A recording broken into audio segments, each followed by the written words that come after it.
Good to have you back. Let's talk about a guy who's not in the lineup. We could see him late in the game because he's getting late to the ballpark, and that's Todd Frazier in this deal. How do you see him slotting in not only to the lineup, Jack, but then that conversation that they had with Joe Girardi? Is he their third baseman or first baseman or both? Bob, as I'm listening to Joe Girardi speak before the game and I'm reading those tea leaves, Todd Frazier is the starting third baseman. He is going to come in here. He is going to supplant Headley and be the everyday third baseman.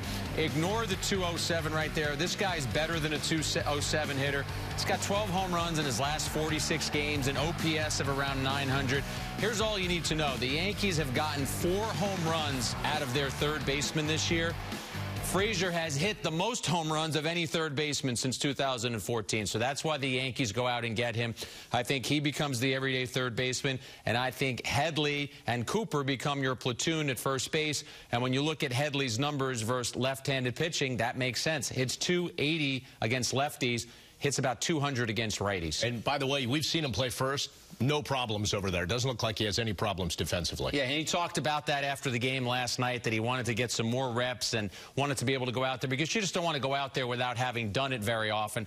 I thought they might do the opposite because Frazier is the guy who has played most at first base in his career, but I think the Yankees trust that Headley can handle it, and that's what they're going to go with. By the way, just curious, how much of this, and I keep talking about this deal, is tied to being a preemptive move against the Red Sox, who were in the game for Frazier and Robertson, and now they have to look elsewhere for help? It's a fringe benefit for the Yankees, Bob. They wanted these players themselves, but the fact that the Red Sox were in on those players too makes all the more sense for them to go out there. So not only are you helping yourself, you're hurting one of your chief competitors. And by the way, I want to correct myself. It's Headley has the good numbers against right-handed pitching. I think I said left-handed pitching. Hits 280 against righties, 208 against lefties. So lefties are obviously when you'd want to play the right-handed Cooper. There are fewer lefties. Headley's still going to play a lot. I just think he's going to play less now that Frazier is here. All right, let's take a look at the most often viewed picture on the internet and television over the last 24 hours. And every time the White Sox meet the Yankees, it's Derek Jeter back with the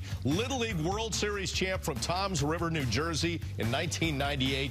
Todd Frazier. So what a history. Now he gets to wear pinstripes. Bob, I had an opportunity to attend a sports dinner once in New Jersey with Todd Frazier. Mentioned that picture, and of course, he got a big smile thinking about it. And yes, we've seen that picture a ton, both on the Yes Network and in other places. And for a kid who grew up in New Jersey to now have the opportunity to play at Yankee Stadium, this has to be very, very meaningful for Frazier. And we don't want to get too far ahead of ourselves. He's got to play this season. But Bob, you wonder if he's also auditioning potentially for a role next year. Matt Holliday is the DH, and he's on a 1-year deal. Frazier offers you more versatility because he can also play positions in the field, something Holliday hasn't given the Yankees this year. So it's just one more piece of information to think about as Frazier tries to have an impact.